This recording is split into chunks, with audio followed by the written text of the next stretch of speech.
Hola, mi nombre es Juan Andrés Ligero Lassa y hoy quiero hablaros del análisis de la producción verbovisual, que tiene mucho que ver con los análisis cualitativos y con los sistemas de análisis de los discursos. De hecho, lo vamos a tratar la producción verbovisual, que es decir, todo lo que se produce, que es manipulable por el ser humano, dicho o hecho, y lo vamos a tratar como un discurso. Y que la propuesta va a ser bastante similar a otras que he comentado de cómo analizar los discursos.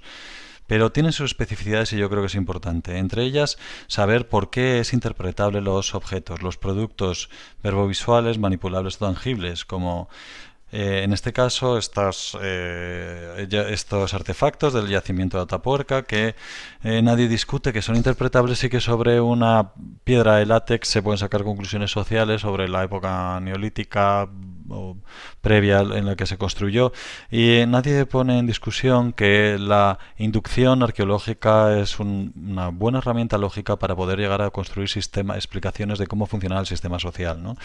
Los residuos de unas semillas, un hueso roto dentro de una caverna, las personas, las edades calculadas, etcétera. Todo esto nos puede dar información para construir una interpretación. Pues apoyados en esta idea, o mejor dicho, según inspirados y reforzados por la inducción arqueológica, nosotros vamos a intentar trasladarlo, aplicarlo a otros tipos de objetos, ¿no? De productos.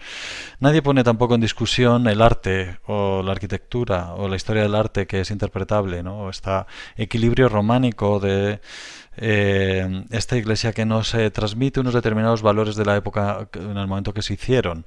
Puede ser que fueran solamente las capacidades técnicas que tenían, pero pensad que siempre ha habido diferentes posibilidades o diferentes opciones. ¿Y por qué esta en concreto? ¿Por qué optaron por este equilibrio románico? Es decir, una cierta evocación a los equilibrios del periodo romano. Es una de las interpretaciones que había sobre la inspiración románica, esa vuelta al equilibrio, ¿no? Y a un elemento sobrio y ajustado en una determinada realidad de una determinada sociedad emergente que quería transmitir unos determinados valores, como por ejemplo lo comparamos con lo que podría ser el gótico. Pudiera ser también por unas cuestiones técnicas, unas capacidades que les permitieron construir ahora con estas ligereza y con esta espiritualidad, pero también nos está hablando entre las diferentes opciones que están evocando unos determinados valores sociales. Es decir, esto es el producto de una determinada época y que puede tener una finalidad funcional, pero también es el resultado de un proceso de decisiones que responde a un determinado esquema de valores y que en el caso del gótico intentaban transmitirnos pues una idea de espiritualidad, de elevación, de transparencia, de intentar vivir con el objetivo y las metas puestas en otro mundo, como parece evocar este tipo de edificios, ¿no? O qué decir del barroco, que nos transmite otra idea bastante diferente a lo que podía ser el gótico, y es lícito y fundamentado poder elaborar interpretaciones sobre esta sociedad ampulosa que quería transmitir una sofisticación sobre sus sistemas económicos de vida o de sus capacidades técnicas. O qué nos quiere decir Gaudí con la Sagrada Familia cuando estamos viendo esto, esa especie de espiritualidad gótica abisal que parece que nos habla de cierta monstruos o emociones a la hora de representar esto, y está apelando directamente a lo emotivo del ser humano, intentando destacar esos valores, ¿no? Que en el cotidiano podemos no encontrarnos, ¿no? Obviamente esto puede ser solamente una casualidad, pero ¿por qué se financió este tipo de modernismo en la Cataluña de esa época? ¿Qué es lo que impulsó a poder hacer esta obra y no otra entre las múltiples posibilidades que teníamos, que representaba una determinada proyección, un esquema de valores, y a raíz de este producto nosotros podemos sacar conclusiones? De esto se basa, en esta secuencia, en esta relación que podemos encontrar entre los productos y los sistemas sociales que subyacen, es el análisis de la producción verbovisual.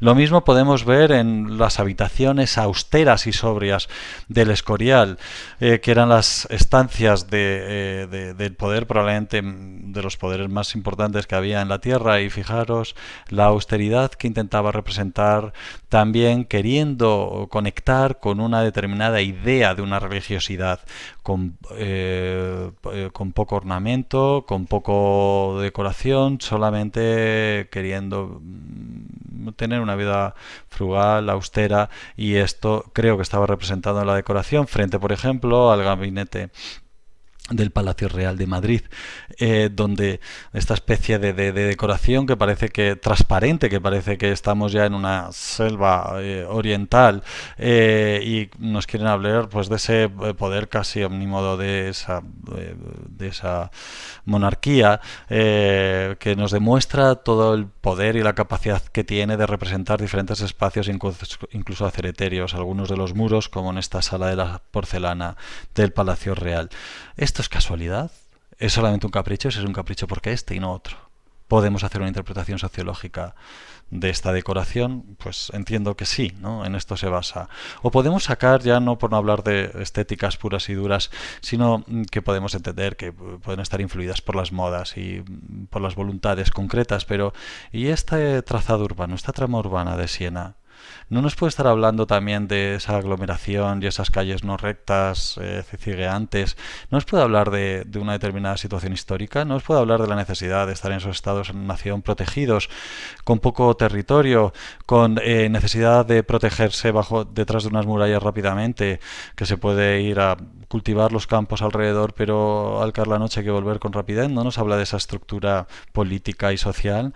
¿No nos habla de una determinada proyección de idea, de comunidad, etcétera, frente, por ejemplo, a esta trama urbana de la Barcelona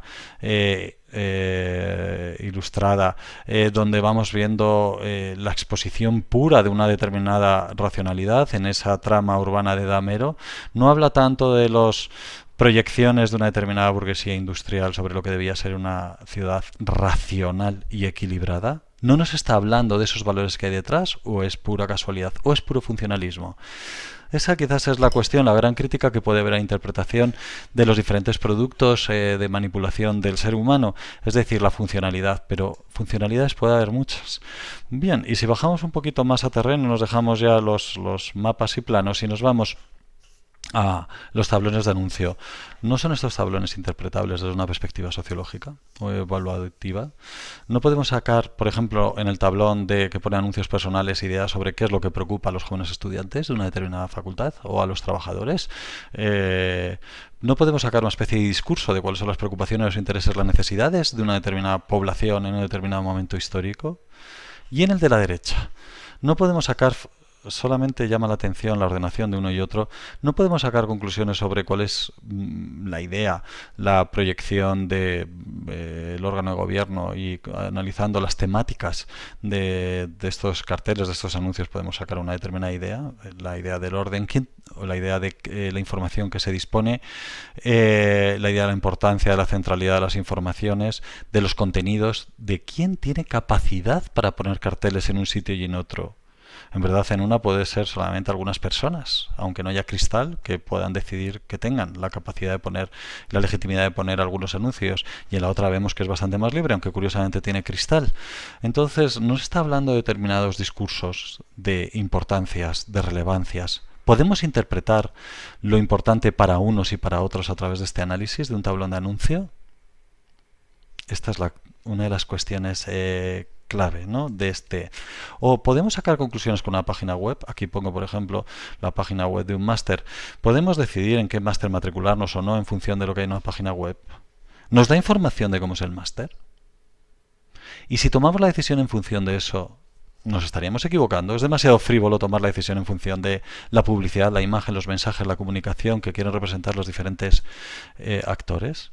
O, por ejemplo, esta foto de Gonzalo Abril sobre un museo en el Ayuntamiento de Madrid, que nos habla claramente, solamente con los carteles y con incluso la disposición de los elementos que hay dentro, de la pretensión obviamente de la gente que trabaja aquí de que no sean molestados. Nos está marcando no solamente con el prohibido el paso, sino también con mostrándonos lo feo de los cables y que la mala disposición y la colocación de los sitios, que ahí no se nos ha perdido nada y está desincentivando en cualquier caso la entrada. Esto nos está hablando algo de cómo se engrana esta oficina dentro del museo. ¿No nos dice algo de esa funcionalidad? ¿A qué se dedica esta oficina? ¿Podemos sacar conclusiones sobre las carpetas que hay detrás? ¿Podemos sacar conclusiones sobre la calefacción que hay a la derecha, sobre las puertas de metal? ¿Qué era este sitio? ¿Qué era este espacio? ¿A qué se debe? ¿Por qué tiene una alfombra? No podemos sacar conclusiones sociológicas. ¿Por qué tiene sillas de otra calidad que la silla en la que se sienta la persona que está trabajando? ¿Son baratos o son caros esos equipos informáticos y esa impresora láser? Y si es así, en función, ¿por qué se toman estas decisiones? ¿Por qué tiene este equipo? ¿O a qué va dirigido los póster? ¿Podemos sacar conclusiones sobre la temática del museo? Y esto contrasta mucho con esta otra foto del Museo Reina Sofía, también de Madrid, donde nos encontramos otra disponibilidad. Ya la disposición es la inversa a la foto anterior, donde claramente nos está invitando, sin ningún cartel que diga acérquese a informarse, pero solamente la forma en que se han diseñado los mostradores ya invitan al acercamiento. Y no solamente eso, la idea de que estén dos idiomas, en otros sitios hay más de dos idiomas, puestos los carteles, ya nos está diciendo, aunque pareciese obvio que estas sillas están colocadas para que nos acerquemos a preguntar, pero los carteles remarcando que es información en varios idiomas, está hablando de una cierta visión de amplitud y de diversidad y de acogimiento y de ser accesibles para poder responder a las diferentes informaciones. Repito las dos imágenes. ¿Es esto interpretable o no es interpretable desde un punto de vista sociológico? Sin tener que hacer cuestionarios, sin tener que hacer entrevistas, nos acerca a una determinada información. En definitiva, con todas estas fotos de arquitectura, de tramas urbanas, de carteles, de tablones de anuncios, de web y de disposición de las oficinas, quiero transmitir la idea de que todo lo que ha sido manipulado por el ser humano es interpretable. ¿Por qué? Pues porque hay que tomar decisiones para construir esos objetos o esos espacios. Y por lo tanto tiene una legibilidad sociológica. Nos transmite información. Podemos pensar que es una necesidad responder a unas necesidades humanas. Y en ese sentido se construyen edificios con un techo para cubrirnos de la lluvia y unas paredes para protegernos del frío. Pero dentro de estas opciones nos podíamos encontrar diferentes alternativas. ¿Por qué estas y no otras? Por ejemplo, la construcción de una catedral con una fachada que impacte en quienes la vean, porque la idea es tratar de transmitir un determinado mensaje, en ese caso es muy explícito, pero no solamente sería interpretable esta intencionalidad comunicativa, sino que incluso la decisión de qué tipo de grosor, qué tipo de material, qué tipo de arcillas, de ladrillos, etcétera, también sería interpretable. Porque puede haber diferentes respuestas ante las necesidades sentidas y por qué optar por una solución, por esta solución concreta. Y el propio hecho de las necesidades. ¿Por qué la necesidad de hacer una catedral? ¿Por qué la necesidad de hacer un determinado diseño urbanístico con unas determinadas connotaciones? Las propias emergencias de las necesidades o prioridades de las necesidades ya es interpretable. Y la solución concreta que se da con un producto, con una página web, con un tablón, con un determinado diseño, también lo es. Esta es la idea. El quid de la cuestión probablemente está en que requieren toma de decisiones y en la medida que uno opta ante una decisión porque considera la más adecuada ante un determinado sistema de valores, quizás recubierto con una idea de que técnicamente es lo mejor o no, pero nos arrastra hacia un determinado contexto. Es decir, las decisiones son producto de un determinado contexto. Las decisiones tienen que ser congruentes con un determinado sistema de valores sociales o con un determinado contexto social. Si estudiamos las decisiones que las visualizamos en un determinado producto, entonces entendemos la congruencia o nos conducen directamente al sistema de valores contextuales. Es decir, el estudio del producto nos permite conducir hacia el sistema social en el cual se ha generado, se ha creado. El ejemplo que a mí me gusta es como si tuviéramos una llave determinada, una determinada llave que es un determinado producto. Lo que nosotros hacemos con el análisis de la producción verbovisual es, nos encontramos con la llave, con el mango del hacha, con la trama urbana, con el tablón de anuncios, con la página web. Y a través del análisis del producto intentamos reconstruir el molde en el cual se ha hecho la llave. Esa es la idea básica del análisis de la producción verbovisual.